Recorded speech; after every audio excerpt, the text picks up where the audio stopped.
तो हम last video में ये एक प्रोग्राम करके देख चुके थे जहां पर कि हमें sum of first and second number दिखाना था, तीन नंबर एक्सेप्ट करने के बाद, और multiplication of second and third number दिखाना था, जो कि हम कर चुके हैं। अभी और एक प्रोग्राम में चलते हैं जहां पर कि write a program to calculate the area of a circle करना है, और एक्सपेक्टेड आउटपुट क्या है, रेडियस इनपुट करना है। ठीक है, रेडियस हमें चाहिए, और उस रेडियस के हिसाब से हम जो फॉर्मूला यूज कर रहे हैं, पाई आर स्क्वायर, जहाँ पर कि हम 22/7 लिख सकते हैं, या 3.14 भी ऐड कर सकते हैं। तो दोनों करके देखते हैं। तो पहले मैं चलता हूँ प्रोग्राम के ऊपर, और तीन नंबर का ये आंसर है, तो मैं इसको ट्राई कर रहा हूँ करने के लिए। तो पहले हमें क्या चाहिए, पहले मैसेज था enter the radius of circle. ठीक है, तो इसके लिए एक मैसेज डालते हैं, और यहाँ पे लिखता है वेरिएबल रेडियस के लिए मैं आर बना दे रहा हूँ इक्वल टू प्रॉम्प्ट। पहले इंट डालते हैं, सॉरी, हमें क्या करना है, पार्स इंट डालना है, ताकि ये इंटीजर में कन्वर्ट हो जाए। तो पार्स इंट ब्रैकेट के अंदर prompt enter the radius of the circle के क्या लिखे, enter the radius of the circle है, तो हम enter the radius of the circle कर देते हैं, सर्किल।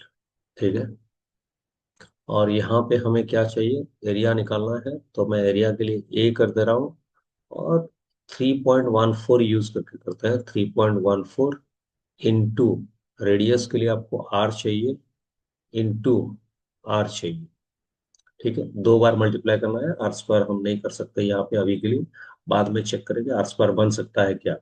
और उसके बाद हमें क्या करना है, कंसोल डॉट लॉग के अंदर हमें वेरिएबल को, मैसेज को डिस्प्ले कर देना है, क्या है, area of the circle is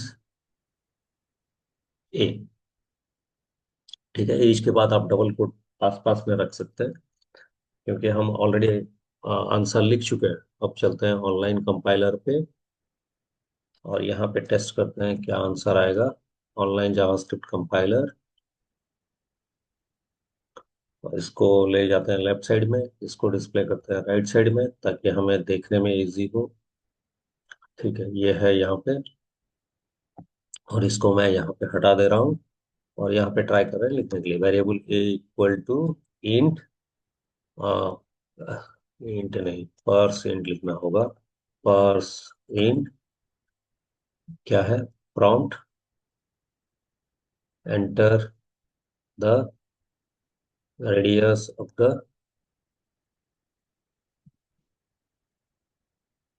circle.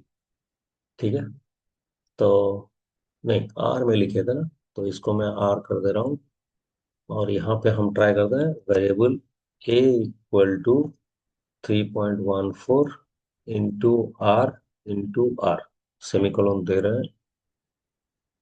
तो नेक्स्ट है आपका क्या, console dot log, message display करना, area of the circle is, comma देके ए। ठीक है, तो अब इसको मैं बड़ा कर दे रहा हूँ, और यहाँ पे रन करते हैं इसको। तो मैं दे रहा हूँ 4, तो आपके लिए आएगा 50.24। अगर फिर रन करते हैं, अगर दो इनपुट करें, तो आएगा 12.56। ठीक है, तो अब इसको लेके हम कहाँ पे टेस्ट करेंगे, हमारे, कंट्रोल सी कर दे रहा हूँ, हमारे बीएस कोड में टेस्ट करते हैं। तो इसके लिए मैं अपना एक्सप्लोरर, फाइल एक्सप्लोरर ओपन कर रहा हूँ, अपने डी ड्राइव में चलता हूँ। यहाँ पे एक लर्निंग बोल के एक फोल्डर है, इसके अंदर मैं एक टाइप कर रहा हूँ जावास्क्रिप्ट वर्क बोल के फोल्डर, जावास्क्रिप्ट वर्क, हाइफन देके किया था, तो मैं इस यहाँ पे वो हाइफन देके कर रहा हूँ वर्क। और इसके अंदर हम एक फोल्डर बनाते हैं, जहाँ पर कि हम लिखेंगे न्यू फोल्डर, यहाँ पे लिखेंगे बेसिक। बेसिक पीआरओ जी, बेसिक प्रोग्राम हम कर रहे हैं, तो इसको ओपन करके यहाँ पे जो हम बीएस कोड ओपन करते हैं, यहाँ पे ओपन किए, तो बेसिक प्रोग्राम के अंदर जब बीएस कोड ओपन हो गया तो इसको हम बंद कर देते हैं, नहीं चाहिए ये। आई यस, आपको ऑप्शन देना है yes I trust the author. Welcome screen को बंद कर देते हैं। यहाँ पे बेसिक प्रोग्राम आ गया। यहाँ पे क्लिक करते हैं index dot H T M L file, और यहाँ पे और एक फाइल चाहिए जो कि हमें स्क्रिप्ट डॉट जेएस के नाम से आता है। Index dot H T M L में हमें बेसिक्स लिखना है, एच टी एम एल।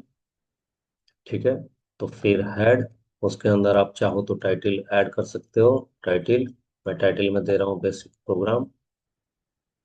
और फिर हेड के बाद बॉडी, बॉडी के अंदर आपको जावास्क्रिप्ट ऐड करना है। तो यहाँ पे आप स्क्रिप्ट ऐड करके, अगर एसआरसी के अंदर आता है तो आपको ये ऑप्शन दे देगा, और यहाँ पे लिखना है स्क्रिप्ट डॉट जेएस। तो इतना हमारा हो चुका है। तो मैं क्या कर रहा हूँ, पहले इसको ओपन कर दे रहा हूँ।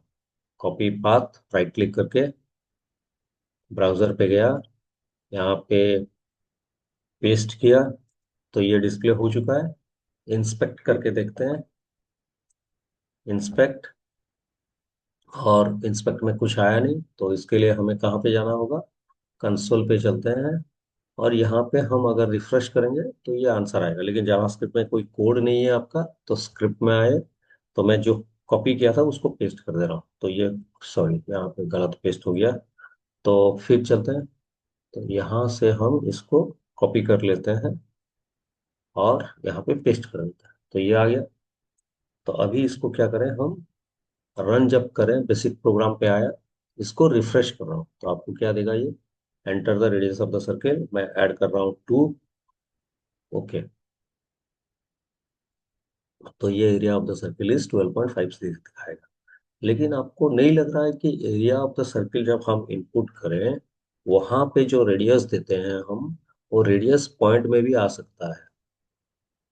जैसे कि 5.6 हो सकता है रेडियस, क्या हो सकता है रेडियस हमारा,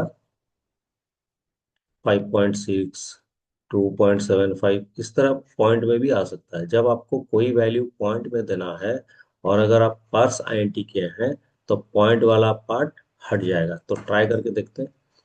तो मैं क्या कर रहा हूँ, जो प्रॉम्प्ट वाला हमारा प्रोग्राम है, इस ऑनलाइन कंपाइलर पे इसको रन करके देखते हैं। तो मैं इसको रन किया, ये मुझे वैल्यू दिया, तो मैं दे रहा हूँ 2.5। तो 2.5 कितना आना चाहिए, 3 ऑनलाइन कैलकुलेटर, यहाँ पे मैं एक कैलकुलेटर ओपन कर लेता हूँ मेरा। तो कैलकुलेटर ओपन हो गया। तो यहाँ पे अगर हम काउंट करें, 3.14 इंटू 2.5 इंटू 2.5, आंसर कितना, 19.625 आना चाहिए। कितना आया, 12.56। क्यों, क्योंकि पर साइंटी लिखा है। पर साइंटी क्या करता है, पॉइंट वाला पार्ट को हटा, तो पॉइंट वाला पार्ट एक्सक्लूड हो गया। तो इसके लिए हमें यहाँ पे पर्स आइडेंटिटी के बदले हमें क्या लिखना है, पर्स फ्लोट। अगर आप कभी भी पॉइंट वैल्यू के साथ काम करना चाहें, तो पर्स आइडेंटिटी के बदले आपको क्या करना है, पर्स फ्लोट लेके काम करना है। तो मैं यहाँ पे रन कर रहा हूँ, 2.5 दिया, तो आपको कितना दिखाया, 19.625। तो आपको 19.625 ही आंसर आया। ठीक है, अभी के लिए आप प्रोग्राम लिखना सीखिए, ये इंटरनली कैसे काम कर रहा है, फिर उसको चेक करेंगे।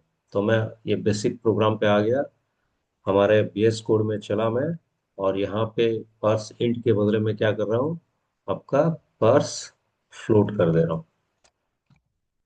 तो पर्स फ्लोट करने के बाद मैं इसको सेव कर दिया, और फिर ब्राउजर पे आके रिफ्रेश कर दिया। तो मैं यहाँ पे दिया था 2.5, तो आपको जो आंसर चाहिए वही आंसर मिल रहा है, 19.625। ठीक है, लेकिन यहाँ पे और एक प्रॉब्लम यह है कि हम जब भी इस वैल्यू को प्रोवाइड कर रहे हैं, हम क्या लेके काम कर रहे हैं, हम लेके काम कर रहे हैं 3.14। तो अभी बाय अगर यूज करें, तो हम कैसे बाय यूज करेंगे, हम जानते हैं कि 22, और बाय का सिंबल होता है ये, बाय 7। अगर हम इसको यूज करें, रन करें, तो ये आपको दिखाएगा क्या, देखते हैं 2.5, तो आपको बहुत बड़ा वैल्यू ये प्रोवाइड कर रहा है। ठीक है, 22/7 अगर यूज करेंगे तो ये बड़ा वैल्यू प्रोवाइड कर रहा है। तो आप अभी क्वेश्चन कर सकते हैं कि क्यों। तो उसका आंसर अगर हमें देखना है, कैलकुलेटर पे हम चलते हैं। तो कैलकुलेटर पे अगर हम आए और यहाँ पे हम लिखें 22/7, तो आप देखिए आपका जो पॉइंट वैल्यू मिल रहा है वो इतना बड़ा सा है। इस बड़े वैल्यू के साथ हमें क्या करना है, इंटू 2.5 इंटू 2.5। तो इसके लिए ये आपको यही आंसर आपको प्रोवाइड कर रहा है, कितना, 142 तक डिस्प्ले कर रहा है। 642857 142 857142 और एक डिजिट एक्स्ट्रा प्रोवाइड कर रहा है आपको। कितना डिजिट हुआ, 2 2 4 2 6 2 8 2 10 2 12 2 14 1 15। तो डेसिमल के बाद 15 डिजिट आपको प्रोवाइड किया है ये। ठीक है, तो इसके लिए 22/7 करेंगे तो जो आंसर आ रहा है उसके साथ मल्टीप्लाई हो रहा है, और ये जावास्क्रिप्ट का डिफॉल्ट फीचर है। तो हम उसमें चेंज नहीं कर सकते। हम चाहें तो उसको 2 डेसिमल प्लेसेस तक डिस्प्ले कर सकते हैं। कैसे डिस्प्ले करेंगे वो बाद में है। अभी एज बिगिनर लेवल आपके लिए पहले प्रोग्राम सीखना इंपॉर्टेंट है। तो आप पहले प्रोग्राम लिखना सीखें, उसके बाद उसको सॉल्व करने के लिए हम ट्राई करेंगे। ठीक है, तो यहाँ पे भी हम क्या करते हैं, 3.14 के बदले हम करते हैं 22/7। तो यहाँ पे चेक करते हैं ये आंसर सही आ रहा है क्या। और यहाँ पे बेसिक प्रोग्राम पे चलते हैं, रिफ्रेश करते हैं और यहाँ पे देते हैं 2.5 और ये आंसर में ओके करता है। तो आपको वही सेम आंसर आया। डेसिमल के बाद कितना डिजिट दिया, 15 डिजिट का आंसर दे रहा है। ठीक है, 1 2 3 4 5 6 7 8 9 10 11 12 13 14 15। ठीक है, तो होप मैं समझ रहा हूँ कि आपको समझ में आ रहा है। और प्रैक्टिस करते रहिए। धीरे धीरे हम सीखेंगे कि कैसे ये इंटरनली काम कर रहा है, वो चेक करेंगे। ठीक है, तो अभी के लिए यहाँ तक काम करते हैं, नेक्स्ट वीडियो में फिर मिलते हैं।